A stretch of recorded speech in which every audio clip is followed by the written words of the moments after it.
नमस्कार। परम पूज्य संत श्री आशाराम जी बापू द्वारा प्रेरित महिला उत्थान मंडल द्वारा संचालित दिव्य शिशु संस्कार कार्यक्रम में आप सभी का स्वागत है। समाज में हर घर में जन्म लेने वाला प्रत्येक शिशु अच्छा मनुष्य बने, संस्कारी बने, देशभक्त नागरिक बने, यह हमारी राष्ट्रीय आवश्यकता है और इस राष्ट्रीय आवश्यकता को पूरा करने का कार्य माँ द्वारा श्रेष्ठतम रूप से किया जा सकता है। माता यदि सांस्कृतिक धरोहर से परिचित हो, सतर्क हो, अवेयर हो, तो उसकी कोख से जन्म लेने वाला शिशु भी तेजस्वी होगा। हम अपनी आम भाषा में संस्कारों की बहुत सी परिभाषाएं सुनते आ रहे हैं। बड़ों का आदर करना, बड़ों का सम्मान करना, माता पिता को प्रणाम करना, मतलब संस्कार वह आधारशिला है जिसके ऊपर मानव जीवन रूपी भवन का निर्माण होता है। सरल शब्दों में कहें तो संस्कार वह है जो किसी चीज को पूर्ण करता है, किसी को संवारता है, किसी को सुधारता है। संस्कारों के साथ हम बात करते हैं कि हमारे सनातन धर्म में मनुष्य के लिए जन्म से लेकर मृत्यु तक के 16 प्रकार के संस्कारों की व्याख्या की गई है, जिसमें से सबसे पहले आता है गर्भाधान संस्कार। गर्भाधान संस्कार के बाद जो दूसरा संस्कार आता है उसे कहते हैं पुंसवन संस्कार। फिर सीमंतोन्नयन संस्कार, जातकर्म संस्कार, नामकरण संस्कार, निष्क्रमण व अन्नप्राशन संस्कार। इस तरह से हमारे सनातन धर्म में 16 प्रकार के संस्कारों की डिस्क्रिप्शन दी गई है। तो आज हम अपने कार्यक्रम दिव्य शिशु संस्कार में सबसे पहले चर्चा करेंगे गर्भ संस्कार पर। इस चर्चा में आज हमारे साथ मौजूद हैं डॉक्टर तुषार जी। डॉक्टर तुषार जी, आपका बहुत बहुत स्वागत है जी। तो डॉक्टर तुषार, आज हम आपसे ये जानना चाहेंगे कि गर्भ संस्कार क्या है। गर्भ संस्कार अपने आप में एक बहुत बड़ा टॉपिक है। गर्भ संस्कार का अर्थ होता है कि माँ अपने शिशु को जो अपने आचार, विचार, आहार, विहार के द्वारा जो संस्कार देगी कि जिसके द्वारा वो शिशु सुदृढ़ हो, दृढ़मति वाला हो और स्वस्थ हो, उसके लिए जो प्रोसेस है उसको गर्भ संस्कार बोलते हैं। गर्भ संस्कार का वर्णन काश्यप संहिता में है, चरक संहिता में है, साथ में गर्भोपनिषद है, उसमें उसका वर्णन है, यजुर्वेद, ऋग्वेद, उन सब में इसका वर्णन दिया गया है। हम सभी चाहते हैं कि आप सभी लोग इस बात से अवगत हो कि गर्भ संस्कार क्या है। वैश्विक शांति जैसे महायज्ञ में माँ बाप का एक अहम रोल होता है, तो माँ बाप चाहे तो इसमें सम्मिलित होकर एक अहम रोल अदा कर सकते हैं। तो डॉक्टर साहब, अभी आपने जैसे बोला कि माँ बाप का इसमें एक अहम रोल है विश्व शांति के लिए, तो वो कैसे संभव है? माँ बाप जो अपने बच्चों को सुसंस्कार देंगे गर्भाधान के समय और गर्भ अवस्था के समय, वो बच्चा जब वो समाज में आएगा तो वो एक सुसंस्कार से सुसज्जित होकर आएगा, तो वो समाज में एक अच्छे संस्कार फैलाएगा, लोगों में प्रसन्नता, शांति का फैलावा करेगा। अगर वो बच्चा सुसंस्कारित नहीं है तो हो सकता है कि वो गलत संगति में आके कुसंस्कार फैलाए, लोगों को परेशान करे, दुखी करे, इवन वो अपने माँ बाप को ही पहले दुखी करेगा। तो इसलिए चाहिए कि माँ बाप अपने बच्चों को जैसा सुसंस्कार देंगे उसी के आधार पे वैश्विक शांति निर्भर है। जी, यानी माँ बाप का एक अहम रोल है बच्चों को संस्कारित करने के लिए। तो गर्भ संस्कार का इसमें क्या विशेष महत्व है? गर्भ संस्कार के अंदर 3 पार्ट में हम डिवाइड करेंगे इसको, कि गर्भाधान से पूर्व, गर्भाधान का समय और गर्भाधान के बाद। तो जो गर्भाधान के पूर्व, माँ बाप का शरीर पहले तो स्वस्थ होना चाहिए और मानसिक और शारीरिक रूप से सुदृढ़ होना चाहिए। और जब गर्भाधान का समय आता है तो गर्भ संस्कार के अंदर गर्भाधान का समय बहुत इम्पोर्टेंट भाग लेता है, क्योंकि जो समय है, अगर वो समय हमारे शास्त्र के अनुकूल नहीं है तो वो गर्भाधान हो सकता है कि वो माता पिता पवित्र होने के बावजूद भी वो गर्भाधान का संस्कार गलत हो सकता है। तो कैसे? एंशिएंट टाइम का एक उदाहरण है कि कश्यप ऋषि और उनकी धर्मपत्नी दिति दोनों तो धर्मात्मा थे, लेकिन उनका गर्भाधान का जो समय था ना वो गलत था, जिसकी वजह से उनके वहाँ हिरण्यकश्यप जैसा राक्षस पैदा हुआ। इसी परंपरा में ये देखा गया कि हिरण्यकश्यप और कयादु दोनों राक्षस कुल में थे, फिर भी उनके वहाँ पे भक्त प्रहलाद जन्म लिया। तो उसका कारण था कि उनका समय और गर्भाधान का स्थान वो अनुकूल था, पवित्र था, जिसकी वजह से ये पॉसिबल हो सका। और गर्भाधान के बाद 9 महीने के अवस्था में माता को क्या ध्यान रखना है, क्या साधना करनी है, जिसके ऊपर ये डिपेंड है कि वो कैसे संस्कार देगी। तो उसके लिए उनको ध्यान, भगवान नाम जप और शास्त्र पठन, ऐसी आध्यात्मिक प्रवृत्तियों के अंदर उनको अपना मन संलग्न रखना होगा कि जिसके द्वारा वो अपने बच्चे को सुसंस्कारित कर सकती है। अब ये साइंटिफिकली अगर हम देखें तो ये कैसे पॉसिबल है कि माँ जो भी आहार लेती है या जो भी उसके विचार होते हैं उसका इफ़ेक्ट अपने गर्भस्थ शिशु पे पड़ता है। जैसे कि आजकल क्या होता है कि लोग टीवी सीरियल देखना ज़्यादा पसंद करते हैं, लेकिन उसका इफ़ेक्ट माँ के सबकॉन्शियस माइंड पे पड़ता है और उसके थ्रू वो बच्चे के सबकॉन्शियस माइंड पे पड़ता है। तो वही संस्कार बच्चे के अंदर आते हैं। जैसे माँ अगर कोई भयानक दृश्य देखते हैं तो उसका इफ़ेक्ट बच्चे के सबकॉन्शियस माइंड पे पड़ता है, अचेतन मन पे, जिसके कारण बच्चे में भय आदि के संस्कार पड़ते हैं। अगर माँ कोई धार्मिक या स्पिरिचुअल एक्टिविटीज़ करती है तो उसका इफ़ेक्ट बच्चे के सबकॉन्शियस माइंड पे पड़ के बच्चे को शांति, सुख का प्रदान करता है। तो इससे ये पता चलता है कि माँ के संस्कारों का इफ़ेक्ट बच्चे के ऊपर कितना गहरा असर करता है।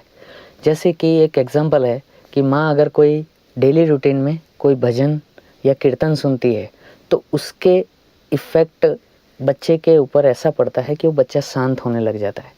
ऐसे ही जब बच्चा जन्म लेता है उसके बाद अगर वो रोता है तो वही ध्यान, वही भजन कीर्तन अगर उसको सुनाया जाए तो उसका मन शांत हो जाता है। तो ये इतना गहरा इफ़ेक्ट कर सकता है।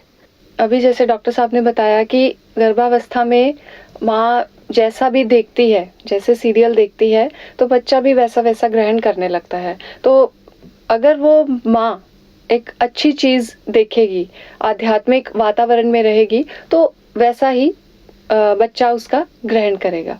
यानी संस्कार का हमारे जीवन में बहुत महत्व है। इस चर्चा को आगे बढ़ाते हैं कि कैसे माँ 9 महीने में अपने बच्चे का विकास कर सकती है। यानी प्रेगनेंसी के दौरान मंथ वाइज एक माँ गर्भस्थ शिशु को कैसे संस्कारित कर सकती है, कैसे उसको स्वस्थ बना सकती है, कैसे हृष्ट पुष्ट बना सकती है। तो इन चीज़ों के समावेश के साथ इस चर्चा को आगे बढ़ाते हैं। तो डॉक्टर तुषार जी, इस चर्चा में हम आपसे आगे ये प्रश्न कर रहे हैं, जैसा कि पहले जॉइंट फैमिलीज का प्रचलन था तो उस समय बड़े बुजुर्गों से महिला को जानकारी मिल जाती थी। कोई भी प्रेग्नेंट वुमेन होती थी घर में, उसको पूरी जानकारी एक गाइडलाइन के तौर पर मिल जाती थी। पर आज के समय में चूंकि न्यूक्लियर फैमिलीज का प्रचलन बढ़ गया है, हस्बैंड वाइफ अलग रहते हैं, बड़े बुजुर्गों का इतना संपर्क नहीं मिल पाता है, पूरी इंफॉर्मेशन कहें कि उनको नॉलेज नहीं मिल पाती है, किसी भी चीज़ को लेकर एक अवेयरनेस नहीं है। कोई गर्भवती महिला है, उसका पहला महीना है, तो उस दौरान उसको क्या करना चाहिए या किन बातों पर उसको फोकस करना चाहिए? जी, पहला महीना पहले तो ये पता होना चाहिए कि पहला महीना स्टार्ट कैसे होगा उनका, क्योंकि ज़्यादातर लोग आज 1.5 महीने के बाद वो चेकअप करवाते हैं, तब उनको पता चलता है कि उनका गर्भ रुका है और उनको प्रेगनेंसी स्टार्ट हो गई है। जब उनका ये संकल्प होता है कि हमको गर्भाधान करना है, उसी के बाद से इनको ये सोच लेना चाहिए कि अभी पहला महीना स्टार्ट हो गया, और तभी से उनको ये सारी एक्टिविटीज़ करना स्टार्ट कर देना चाहिए जो उसके लिए आवश्यक है। जैसे पहले महीने में क्या होता है कि एक मांस का गोला रूप होता है गर्भ, जो पहले 7 दिन में एक बुलबुले के टाइप होता है, फिर धीरे धीरे धीरे वो एक घनी रूप होने लगता है और महीने के अंत तक वो घन रूपता को प्राप्त होता है। तो ऐसी कंडीशन में महिला को एक लिक्विड डाइट का सेवन करना चाहिए, जिसमें अपन फलों की सब्जी, फलों का रस, सब्जी और मूंग की दाल, दूध, इन सब का सेवन करें तो उससे ज़्यादा लाभ होगा, उनका डाइजेशन अच्छा रहेगा। दूसरा कि दूध के साथ अगर थोड़ा सा घी मिला के भी ले तो हेल्थ के लिए अच्छा रहेगा।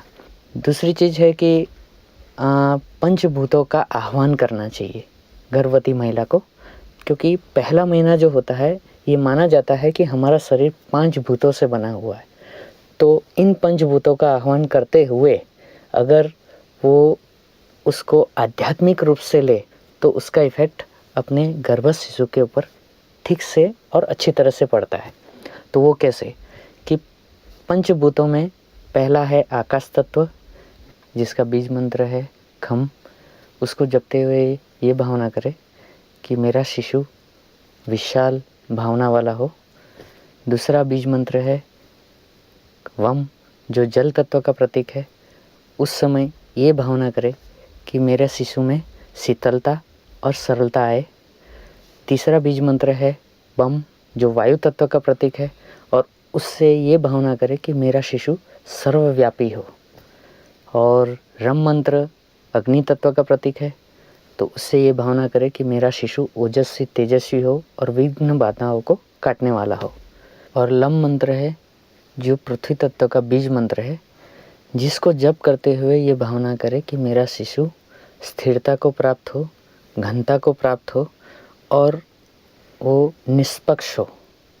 तो इस प्रकार साधनाओं का इस ढंग से उपयोग करें तो उसका इफ़ेक्ट उनके गर्भस्थ शिशु पे अच्छा पड़ेगा। और जैसे माता कुंती ने अपने 5 पांडवों को आह्वान किया था पंचभूतों के द्वारा, सेम इसी ढंग से हम अगर सुसंस्कार डाले बच्चे में, आने वाले संतान में, तो वो भी एक महानता को प्राप्त हो सकता है।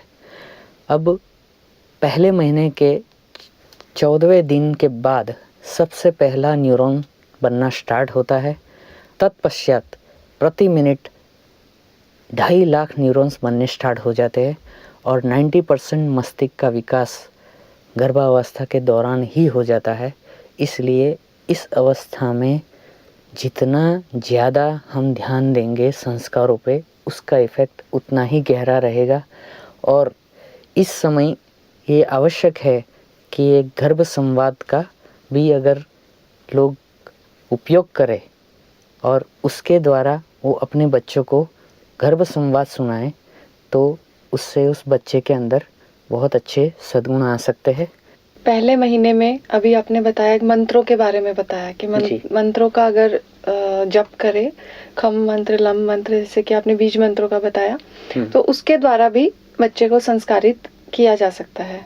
और अभी आपने एक शब्द बोला गर्भ संवाद, तो उसके विषय में आप थोड़ा बताएं कि गर्भ संवाद क्या है। गर्भ संवाद एक ऐसी प्रक्रिया है कि जिसके द्वारा माँ अपने बच्चे के प्रति जो सकारात्मक भावनाएं करती है, संवेदनाएं करती है, उसका इफ़ेक्ट उसके बच्चे के अंतरतम पे पड़ता है।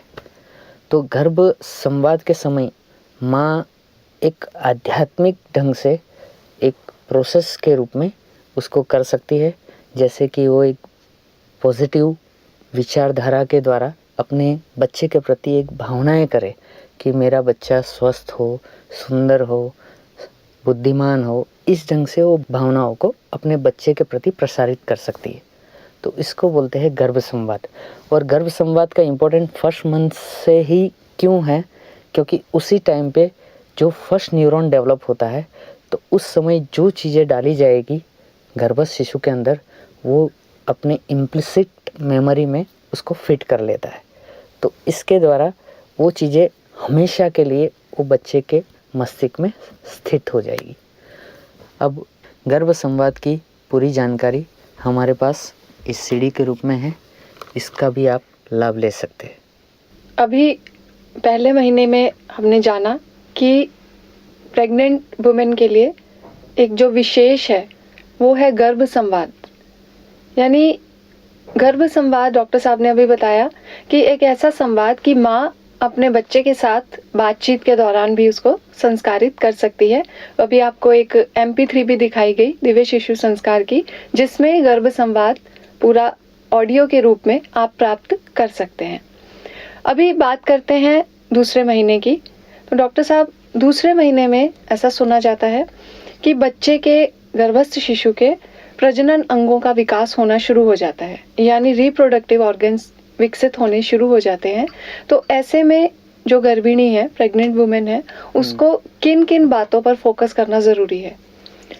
गर्भिणी स्त्री को दूसरे महीने में ये ध्यान रखना ज़रूरी है कि जैसे जैसे गर्भ एक आकार को प्राप्त होने लगता है और उसमें रिप्रोडक्टिव ऑर्गन्स वगैरह डेवलप होते हैं, हाथ पैरों की उंगलियों का डेवलपमेंट स्टार्ट होता है, तो गर्भिणी स्त्री को मधुर औषधियाँ जैसे कि शतावरी, विदारिकन, अश्वगंधा, ज्येष्ठी मधु, इसका शक्कर की चाशनी में काढ़ा बनाकर एक एक चम्मच सुबह शाम दूध के साथ लेने से उसमें विशेष लाभ होगा। अब इस महीने के अंदर पुष्पन संस्कार का एक बहुत इम्पोर्टेंट महत्व है कि पुष्पन संस्कार करने से गर्भिणी स्त्री और गर्भस्थ शिशु दोनों के लिए इसकी आवश्यकता है। डॉक्टर साहब, अभी आपने बोला पुंसवन संस्कार, तो ये पुंसवन संस्कार क्या है?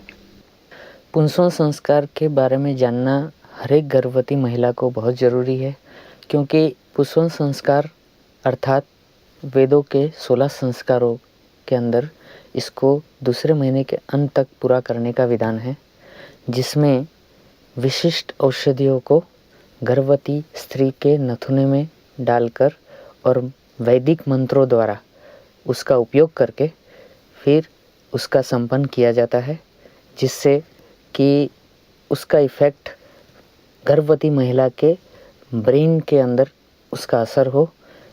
क्योंकि 45 डेज़ बाद जब पिट्यूटरी ग्लैंड का डेवलपमेंट होता है, तब हार्मोनल सिक्रेशंस वहाँ से झरना स्टार्ट होता है। इसके लिए पुंसवन संस्कार एक बहुत बड़ा रोल अदा करता है, इसलिए पुंसवन संस्कार बहुत इम्पोर्टेंट है। पुंसवन संस्कार गर्भस्थ शिशु के हार्ट के डेवलपमेंट के लिए भी ज़रूरी होता है, इसलिए हर एक गर्भवती महिलाओं को ये पुंसवन संस्कार करना आवश्यक है। डॉक्टर साहब, आपने पहले महीने में बताया कि महिलाओं को गर्भ संवाद सुनना चाहिए पहले महीने में, तो क्या ये गर्भ संवाद केवल पहले महीने में ही सुनना है? अगले महीने में भी सुनना लाभदायक है कि केवल पहले महीने में? गर्भ संवाद सभी महीनों में सुन सकते हैं, पहले महीने से लेकर 9 महीने तक कंटिन्यू कर सकते हैं। तो अभी तीसरे महीने की बात करते हैं। तीसरे महीने में शास्त्रोक्त रीति से एक गर्भिणी को किन किन बातों पर उसको ध्यान देना ज़रूरी है? तीसरे महीने में जैसे एक फिज़िकल डेवलपमेंट स्टार्ट होता है, जिसमें हाथ पैर की उंगलियों का डेवलपमेंट स्टार्ट होता है और सूक्ष्म अवयव, सारे अंगों के सूक्ष्म अवयव डेवलप होना स्टार्ट होता है, सारे ऑर्गन्स एक फुल फेज़ में बनने स्टार्ट हो जाते हैं। तो इस स्टेज में चाहिए कि गर्भवती महिला को पौष्टिक आहार लेना चाहिए, जैसे कि देसी गाय का घी, दूध और शहद, इसका उपयोग करें तो इससे गर्भस्थ शिशु को विशेष लाभ होगा। अब तीसरे महीने में एक चीज़ ध्यान रखने जैसी होती है कि उस स्टेज में गर्भपात होने की संभावना बहुत रहती है, या तो फिर ब्लीडिंग होने की स्टार्ट होता है। तो ये जो संभावनाएं हैं, इसको दूर करने के लिए आयुर्वेदिक और होम्योपैथिक दवाओं का उचित उपयोग करें, ताकि उसका ट्रीटमेंट हो जाए, तो वो चीज़ें भविष्य में आएगी नहीं। जिनके फैमिली में गर्भपात की हिस्ट्री हो या फिर जिनको पहले हो चुका हो गर्भपात, उनको ये विशेष ध्यान देना है कि इस महीने के अंदर प्रॉपर आयुर्वेदिक या होम्योपैथिक मेडिसिन अपने वैद्य के सलाह अनुसार ले, तो उससे विशेष लाभ होगा। दूसरा कि तुलसी की मूल की माला वो अपने कमर में बांधे तो भी गर्भपात होने की संभावना से दूर रह सकते हैं।